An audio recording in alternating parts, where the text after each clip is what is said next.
Hello, everybody, and welcome back to Illuminating Dialogues. And I have the pleasure to sit down with Gurj today.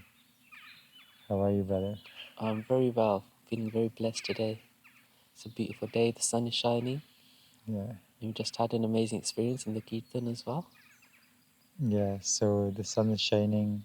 We're here in beautiful south of England at the Journey of Compassion Awakening Retreat, and had the pleasure of meeting you and connecting with your wonderful deep energy, doing some sound healing. And I'd love to share with people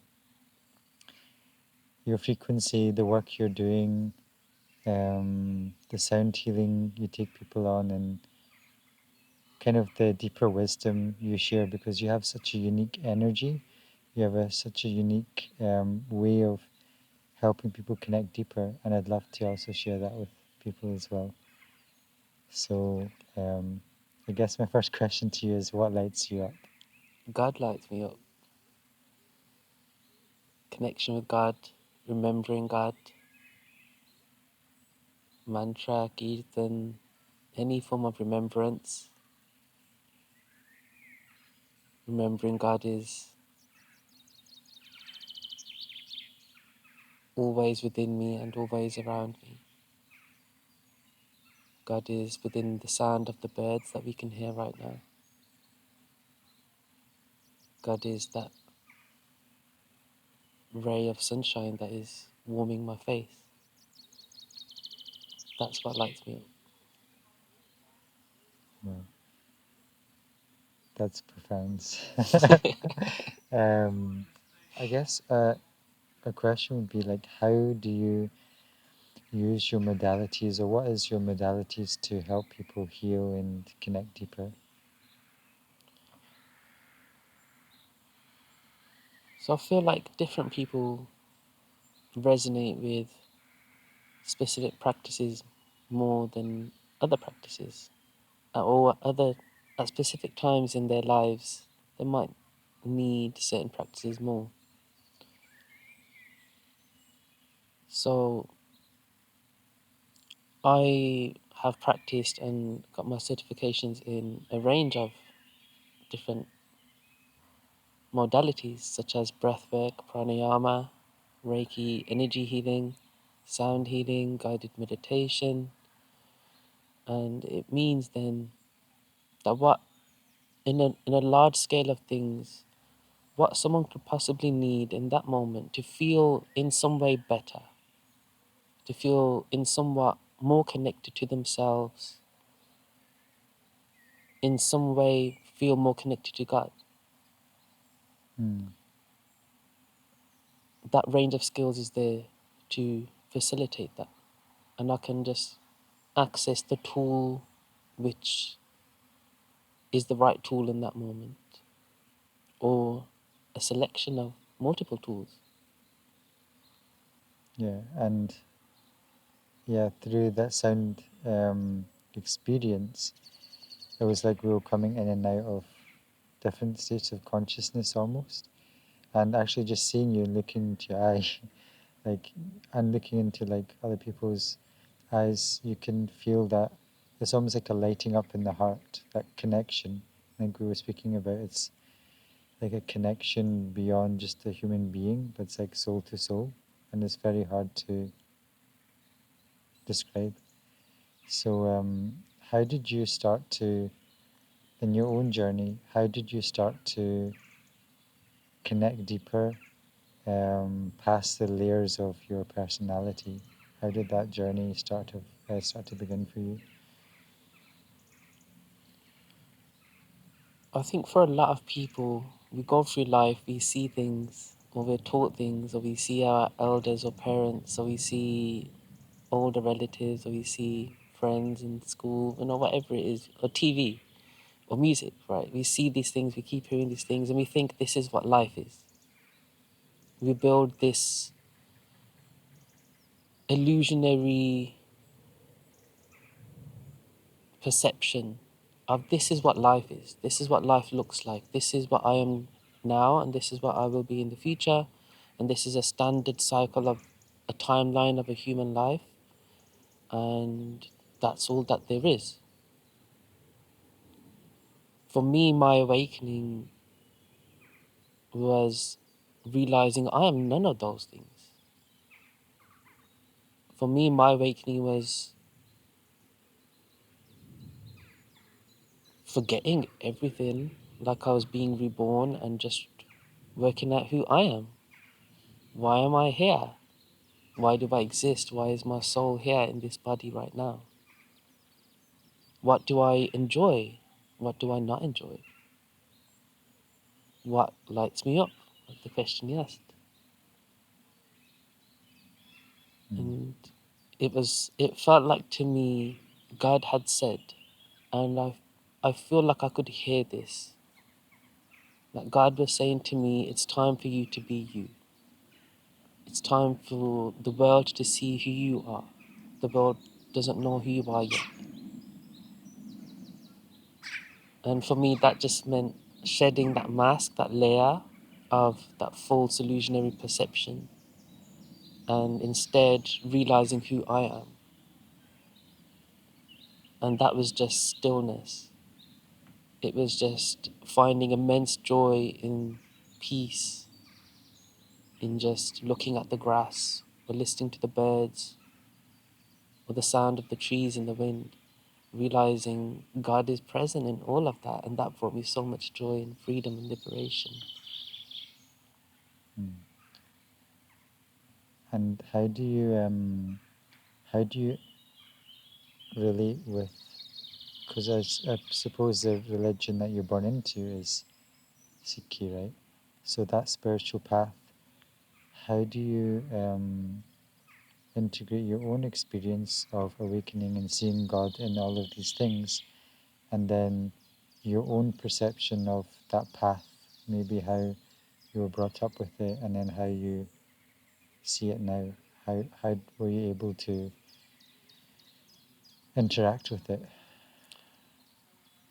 And I think this was quite similar to what I mentioned, the last one, where it's like the same with religions and cultures and traditions, right? We are not always, but in a lot of times we become like cycles. We just do what we've been told should be done, or we just listen to what someone has told us what a path is, or what a religion is, or what spirituality is. And um, so for me, my awakening was also forgetting everything I'd learnt about those things also, you know, and exploring it for myself, right, by myself, and really connecting to it and seeing how do I feel? How do I feel before I recite this mantra or do Mool Mantra or Gur Mantra, Vaheguru? How do I feel before I do it? How do I feel while I'm doing it? How do I feel after I've done it? Like really feeling, is this having a benefit for me, for my body, for my soul, for my mind? What benefit does it have? And I was reevaluating everything I thought in that way. To me, well-being practices are not something separate to that. To me, they are the same thing. Because if I do my stretches, if I do my yoga, my breath work, and my body feels healthy and light and clean and pure, it's easier for me to then connect to God. There's less distractions there, there's less obstacles. So to me, they are not separate things. If one helps me to move obstacles and feel better and more alive and more awake and more aware, more present, then they are my tools, they are my companions, they help me on my journey. They are to me the same. Yeah, that's beautiful, and I think it's like it requires discernment on our own part to like realize our vibration, our own soul. What does it need to be present, right? Beautiful. And I'm wondering if you can just share about like the deeper concepts of like the music you do and the healing you do. Um, why does the music you do and healing you do specifically help people's souls or people's own being to start to awaken? Why that? I feel like a key is being true and authentic. And I feel like setting intentions is an important part of this. Because at the start of recording music, for example, or a start of leading a workshop, with its sound healing, or even at the start of a one-to-one session if I'm doing energy healing, the important part for me is the prayer at the start, the setting of intention. That is what guides the rest of that time. And that prayer becomes manifested into that session.